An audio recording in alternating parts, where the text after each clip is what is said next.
কালকে পানি আমি ছিঁচেছি অন্তত দেখা উচিত। এখানে কালকে প্রচুর পানি ছিল, কালকে ছিঁচেছি। আমি 3 দিন আগে এখানে এসেছিলাম, দেখেছি যে এত পানি ছিল। হ্যাঁ পানি ছিল, কালকে ছিঁচে দিয়েছি, সবে তো পানি গুরুত্ব দেওয়াটা দরকার, অবশ্যই গুরুত্ব দেওয়াটা দরকার। তার মানে মসজিদ, কবরস্থান আর এদিকে মেন রাস্তা, আমরা তো সাধারণ ভোটার, আমাদের কি শুধু রাস্তা, শিক্ষা, স্বাস্থ্য দিলেই তো আমরা সন্তুষ্ট?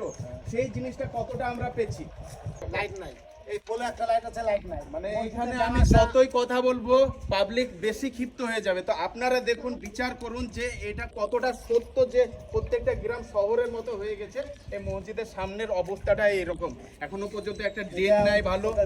সারা বছর এইসব মেম্বার প্রধানরা সারা বছর আমাদের সঙ্গে একবারও খোঁজ খবর নেয়নি। আর এখন এই যে সামনে ইলেকশন, এখন আমাদের বাড়ি বাড়ি আসছে বা আমাদের মুড়ের মাথায় আমাদের সবাইকে একত্রিত করে বলছে যে আমরা নাকি আমাদের গ্রামটাকে শহর করে দিয়েছি, লাইট লাগিয়ে রাস্তার ব্যবস্থা করে দিয়েছি। তো এই যে মসজিদের সামনে কবরস্থান, এটা মেন রাস্তা একটা, সেই রাস্তার মধ্যে একটা লাইট নেই, আর এই যে রাস্তার এই অবস্থা।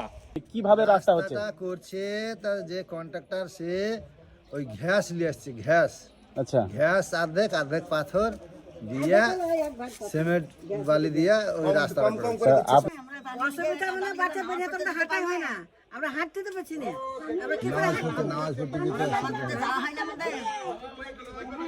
সিমেন্ট নিয়ে এসে রাস্তা যেটা ধুলিয়া সিমেন্ট দিয়ে গেল, ঢালাই সিমেন্টই নাই, ঢালাই বস্তা সিমেন্ট কই?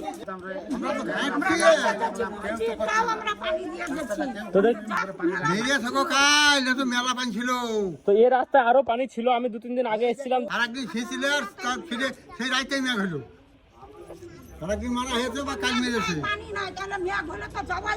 ম্যাগ হলে যাওয়াই হবে না। হ্যাঁ হ্যাঁ, এখন তো ম্যাগ করে নাই। ওই দেখো ওই কোন ডাঙা ছিল বিলে কোন রকমের জায়গা চলেছে, এখান দিয়ে কি করে যাবে? এখানে ফেলে ভিডিওটা শেয়ার করবেন যাতে উপর মহল অব্দি পৌঁছায় এবং রাস্তার কাজটা খুব শীঘ্রই হয়।